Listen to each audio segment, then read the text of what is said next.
একজন নারী যার স্বপ্ন ছিল আকাশ ছোঁয়া। ছোটবেলা থেকেই তিনি চেয়েছিলেন দূর আকাশের তারাদের কাছে পৌঁছাতে। অবশেষে কঠোর পরিশ্রম, অধ্যবসায় এবং অদম্য ইচ্ছাশক্তির মাধ্যমে তিনি পৌঁছে গেলেন মহাকাশের অনন্ত শূন্যতায়। তার নাম সুনিতা উইলিয়ামস। শৈশব ও শিক্ষা।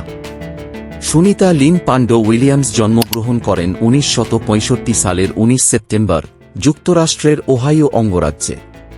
তার বাবা দীপক পান্ডো ছিলেন একজন ভারতীয় আমেরিকান নিউরোসায়েন্টিস্ট এবং মা বনি পান্ডো ছিলেন একজন শিক্ষক। ছোটবেলা থেকেই তিনি ছিলেন চৌকস, জ্ঞানপিপাসু ও পরিশ্রমী। শিক্ষা জীবনে তিনি ছিলেন অত্যন্ত মেধাবী।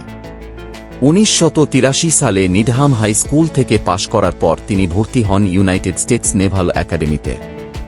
সেখান থেকে তিনি 1987 সালে পদার্থবিজ্ঞানে স্নাতক ডিগ্রি অর্জন করেন। এরপর তিনি যোগ দেন মার্কিন নৌবাহিনীতে ক্যারিয়ার। নৌবাহিনীতে যোগ দেওয়ার পর সুনিতা উইলিয়ামস প্রথমে একজন হেলিকপ্টার পাইলট হিসেবে কাজ করেন।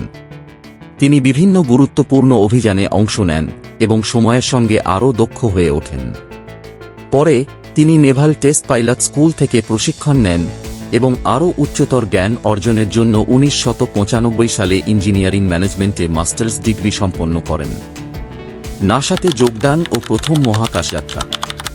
সুনিতা উইলিয়ামসের জীবন নতুন দিকে মোড় নেয় 1998 সালে, যখন তিনি নাসার মহাকাশচারী হিসেবে নির্বাচিত হন। কঠোর প্রশিক্ষণের পর অবশেষে 2006 সালে তিনি প্রথমবারের মতো মহাকাশে পাড়ি জমান এক্সপেডিশন 1415 মিশনের অংশ হিসেবে।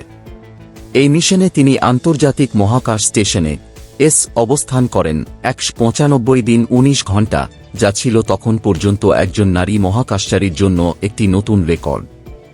স্পেসওয়াক এক অসাধারণ কৃতিত্ব। মহাকাশের শূন্য মাধ্যাকর্ষণে কাজ করাটা সহজ নয়, কিন্তু সুনিতা উইলিয়ামস ছিলেন ব্যতিক্রম।